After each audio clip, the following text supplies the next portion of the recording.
Don't you feel better, Jess? She does, you can tell. She looks like her old self, eh, Jess? Heaven rejoices in a sinner saved.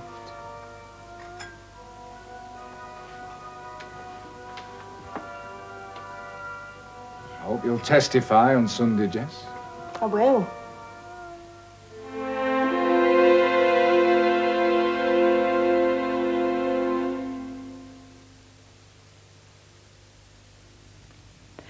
Now on BBC One, more terrific, terrible, witty, mundane, excruciating, exciting points of view.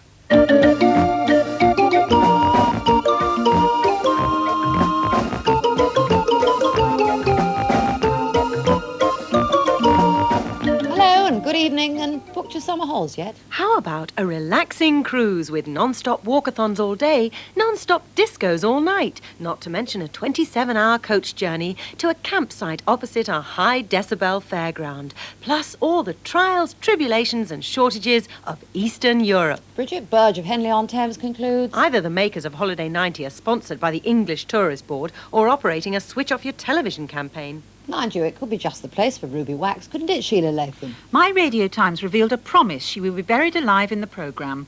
Wishful thinking, alas. Being buried alive, however, might, some may feel, be too good for Dave Allen. And for anyone who's been asleep for the past week or so, let me explain. Mr. Allen's first of 6 shows, the Saturday before last, at 10 p.m. on BBC One, caused, to use an old cliché, switchboards to be jammed. They never are actually a jam, by the way, it's just an expression. Anyway, Mr. Allen's performance included some fruity language and also a 4-letter word. The BBC subsequently apologised for not warning viewers, and it is only fair that we too, on Points of View, reflect your very, very strong feelings on the matter. So here goes. Congratulations to Dave Allen on his new show. But what a fuss. It may be I'm thick-skinned, but I only noticed one 4-letter word in the whole programme, and the way it slipped out, it was so natural, I'm surprised it offended anyone. Thank you, Mrs. Benson in Bournemouth. Miss Sarmat in North West London? I do not understand the objection or subsequent apology of the BBC for a single 4-letter word used aptly at the end of the programme. These self-righteous old fogies should visit some of the comprehensive schools in London and listen to the myriads of 4-letter words used by 10-year-olds in the school playground. But Pat Bentley in Portsmouth, you really were cross. I was incensed. Incensed about the drivel written about the Dave Allen show. It was very funny. I enjoyed it very much, as did my family. Ms. Webb Langston from Morpeth takes issue with the MPs who raised objections to the programme. To view the programme in the first place, they must like Dave Allen. Miss Langston, I don't think we can in any way automatically assume that an MP who protests about a programme has actually seen it. Oh, no. Very often, you know, an MP is rung up by a newspaper reporter who also hasn't seen the programme and told how shocking it is in the hope that MP will assist in the creating of what is known in the trade as a row-over story. Anyway, Miss Ale makes a further point. The words used by Dave Allen are now part of our everyday language. Right, for those who are about to attempt a further so-called jamming of the switchboards, let me say 2 things. The vast majority of letters received by Points of View were in favour and defence of Dave Allen.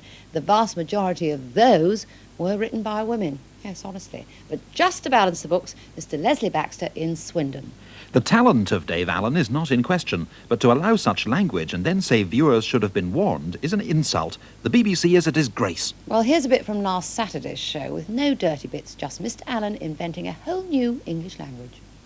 But then we started to kind of play around with different professions. Would clerks be defiled? Would musicians be decomposed? Economists deflated? Heavy drinkers delivered?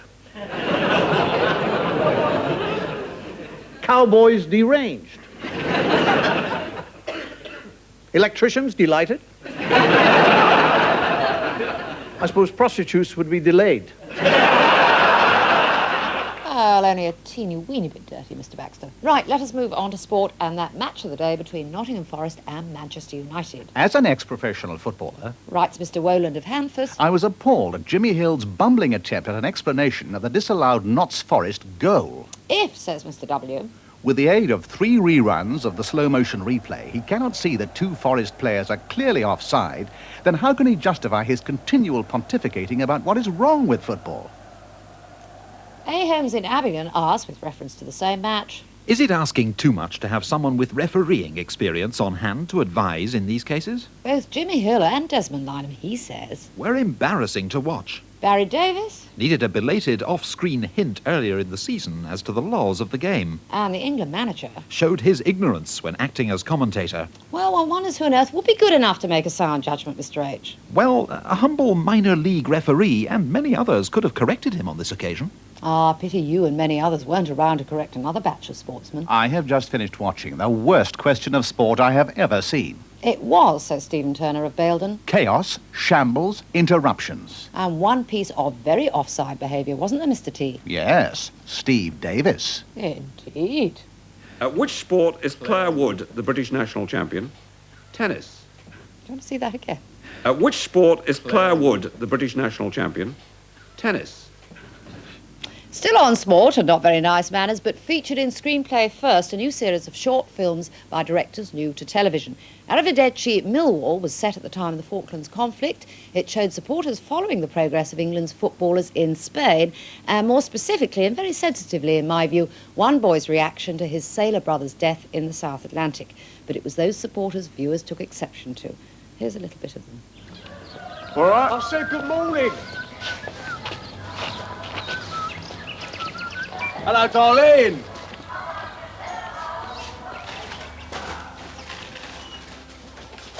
Oh, yeah.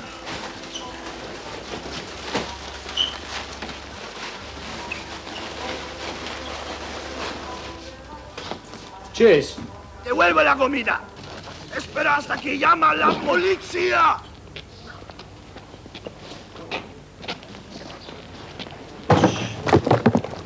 I like.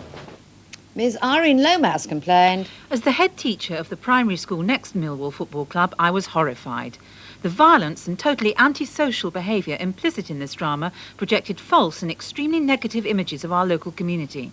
She goes on to explain. Millwall Football Club works very hard to support the children in our school and their parents as part of the wider community.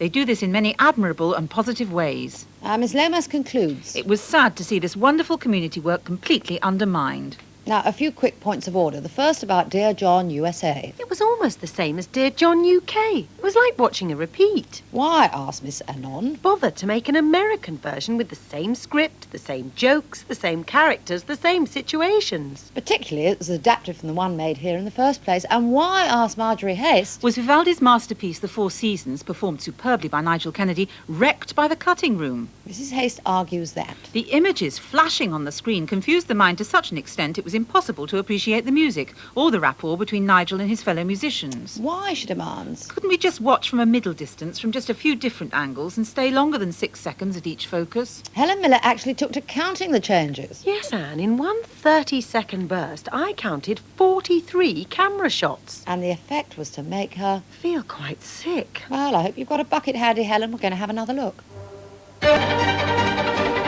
Vivaldi and Nigel Kennedy and the dancing cameraman, which probably had Mrs. Smith and all her friends in Caerphilly swinging from the chandeliers. Well, Anne, we are normal viewers, not genteel retired spinsters with one foot in the grave. So, says Mrs. Smith. Can David Jacobs stop talking down to his guests and us as if we were half-wits? And do they really think they appeal to those of us in the prime of life with prime time? Well, nothing stodgy about points of view. Get ready to swing again, Mrs. Smith. Helen Miller, kick your bucket to one side. I'm going to leave you with a little bit more of Nige and a bit less of the dancing cameraman.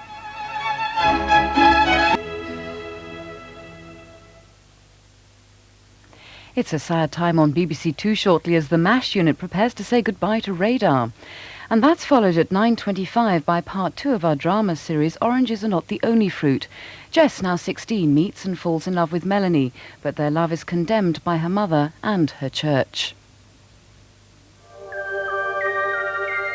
The sign for a parent that there's a problem is when the child prefers, on a consistent basis, the computer's company to the company of other people.